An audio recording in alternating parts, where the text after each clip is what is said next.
আউযু বিল্লাহি মিনাশ শাইতানির রাজীম। বিসমিল্লাহির রহমানির রহিম। সুপ্রিয় দর্শক শ্রোতা মণ্ডলী, আসসালামু আলাইকুম ওয়া রাহমাতুল্লাহি ওয়া বারাকাতুহু। মধ্যপ্রাচ্য ভিত্তিক আরবি ভাষা শিখার সহজ টেকনিকে আজকে ষষ্ঠ পর্বে আপনাদেরকে স্বাগতম জানাচ্ছি। আজকে আমি দুইটা বিষয়ে সম্পর্কে কিছু সেন্টেন্স আপনাদের সামনে উপস্থাপন করব।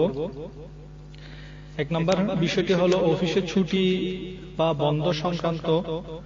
অফিস যখন বন্ধ হয় তখন যে একটা কথোপকথন হয় বন্ধ হওয়া সংক্রান্ত, সেটার উপরে ভিত্তি করে আমি কিছু সেন্টেন্স আপনাদের সামনে উপস্থিত করব। এরপর আমরা যে গতকাল, আজকে, আগামীকাল এই সমস্ত কথা বলি, গতকাল সম্পর্কে কি হবে, আজকে বা আগামীকাল কি করবে, এই ধরনের কিছু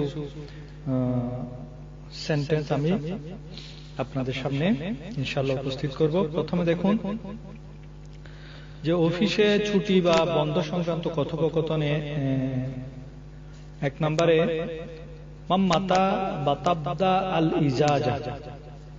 মাম্মাতা অর্থাৎ কখন, কখন থেকে, বাতাবদা আল ইজাজা, ইজাজা হলো বন্ধ, বাতাবদা শুরু হবে, কখন থেকে বন্ধ শুরু হবে বা ছুটি শুরু হবে। এর জবাবে আপনি বলতে পারেন মিম বকরা, মানে আগামীকাল থেকে, মিম বকরা। এরপর 3 নম্বর, ধরেন আপনি আবার প্রশ্ন করলেন কাম ইয়াউম, মানে বন্ধ কতদিন হবে, এটা আপনি প্রশ্ন করবেন। কাম ইয়াউম, কাম অর্থ হলো কত, ইয়াউম অর্থ দিন, কাম ইয়াউম কতদিন। এর জবাবে আপনাকে যদি 3 দিন হয় সালাসা আইয়াম বলতে পারে, যদি 4 দিন হয় আরবা আইয়াম, 5 দিন হলে খামসা আইয়াম, 6 দিন হলে সিত্তা আইয়াম, 7 দিন হলে সাবা আইয়াম, 8 দিন হলে সামানিয়া আইয়াম, 9 দিন হলে তিসা আইয়াম, এভাবে 10 দিন হলে আশারা আইয়াম, এভাবে বলতে পারবেন।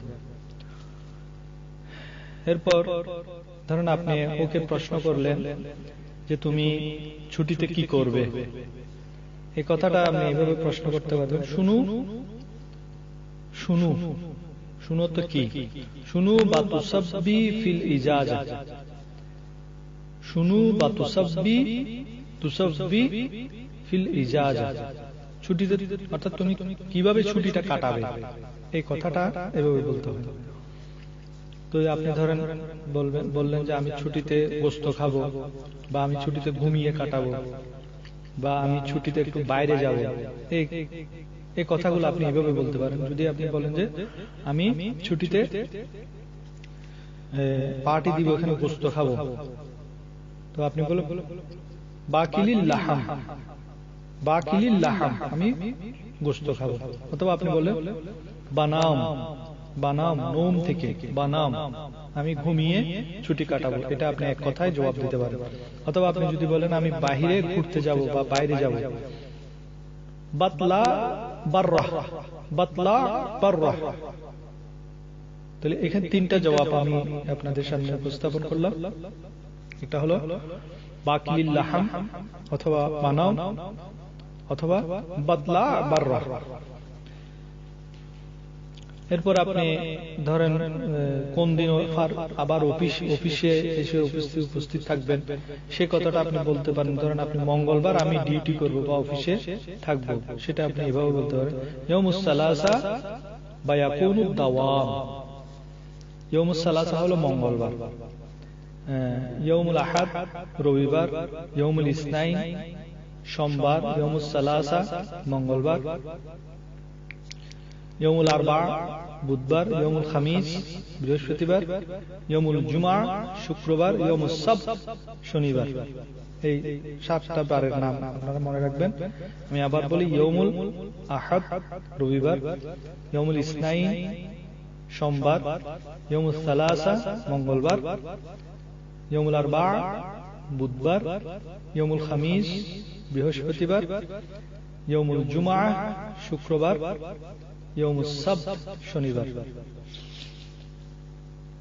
ধরেন আপনি ছুটি থেকে এসেছেন। এখন আসার পর আপনার এক কলিগ আপনাকে প্রশ্ন করলো, শুনু সাওয়াইত ফিল ইজাজা, আপনি ছুটিতে কি করেছেন? এই কথাটা সেইভাবে আপনাকে প্রশ্ন করবে, শুনু সাওয়াইত ফিল ইজাজা, আপনি ছুটিতে কি করেছেন?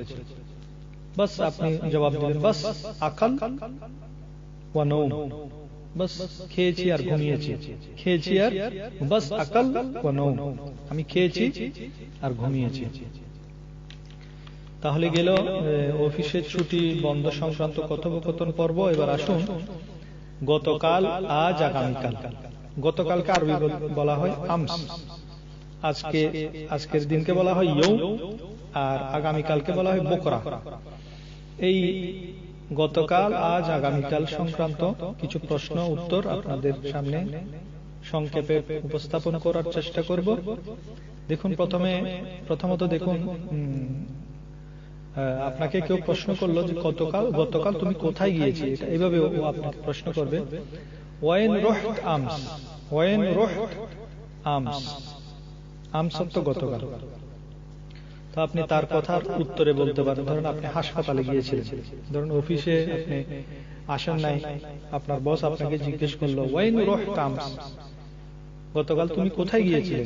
তা আপনি এর উত্তরে বলবেন আমস রুহত আল মুস্তাশফা, আমস রুহত আল মুস্তাশফা, গতকাল আমি হাসপাতালে গিয়েছিলাম।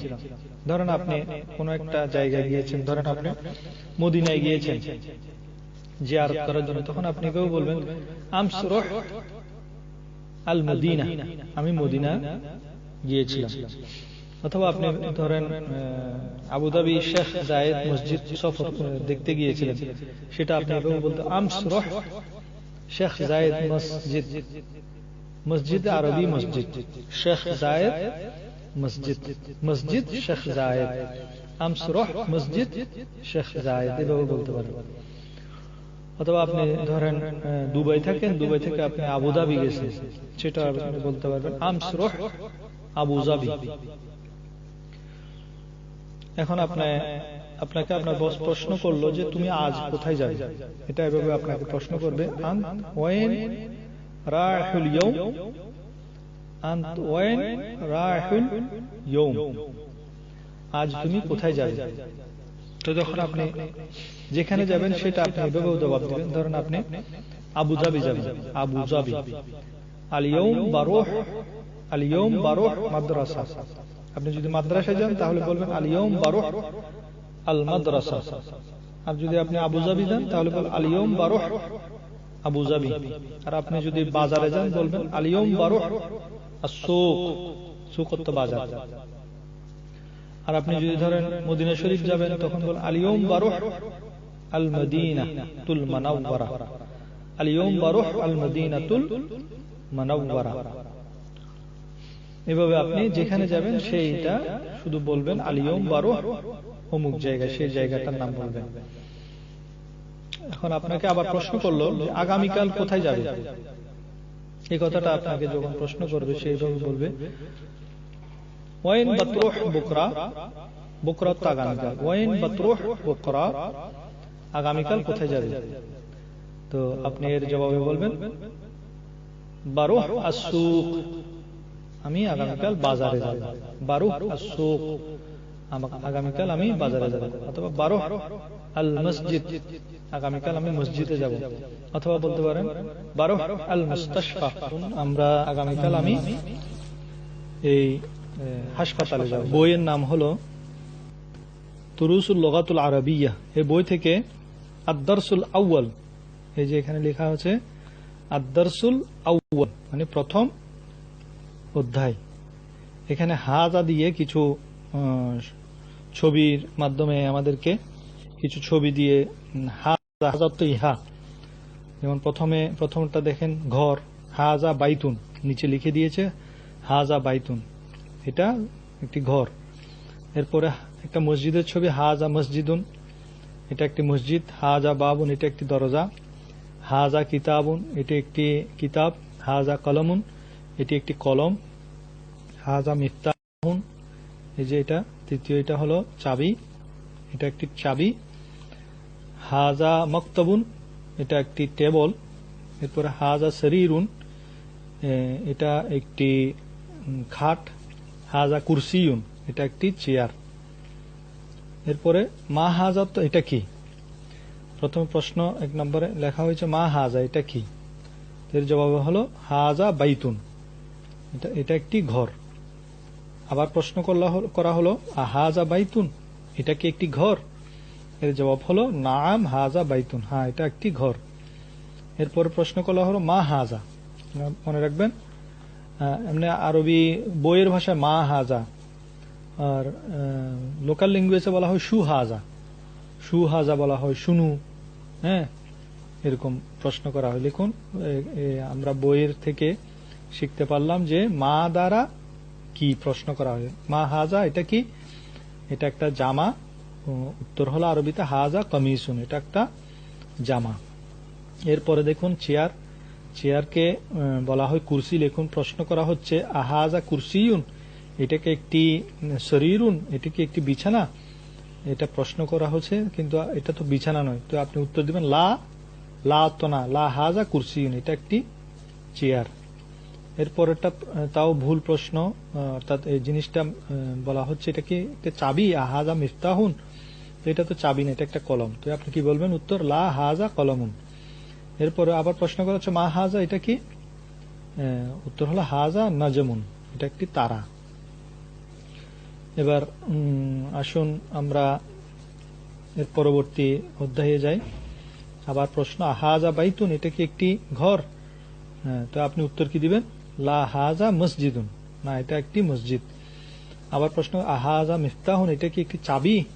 আপনি উত্তর দিবেন লা হাজা কলমুন, এটা একটি কলম। যেমন এটা প্রশ্ন করা হয়েছে 3 নম্বরে, যেখানে জামা আছে। আহাজা কামিসুন, এটা কি একটি জামা? বলবেন নাম হাজা কামিসুন, হ্যাঁ এটা একটি জামা। আহাজা নজমুন, এটা কি একটি তারা? তো এটা যেহেতু তারা, আপনি উত্তর দিবেন নাম হাজা নজমুন।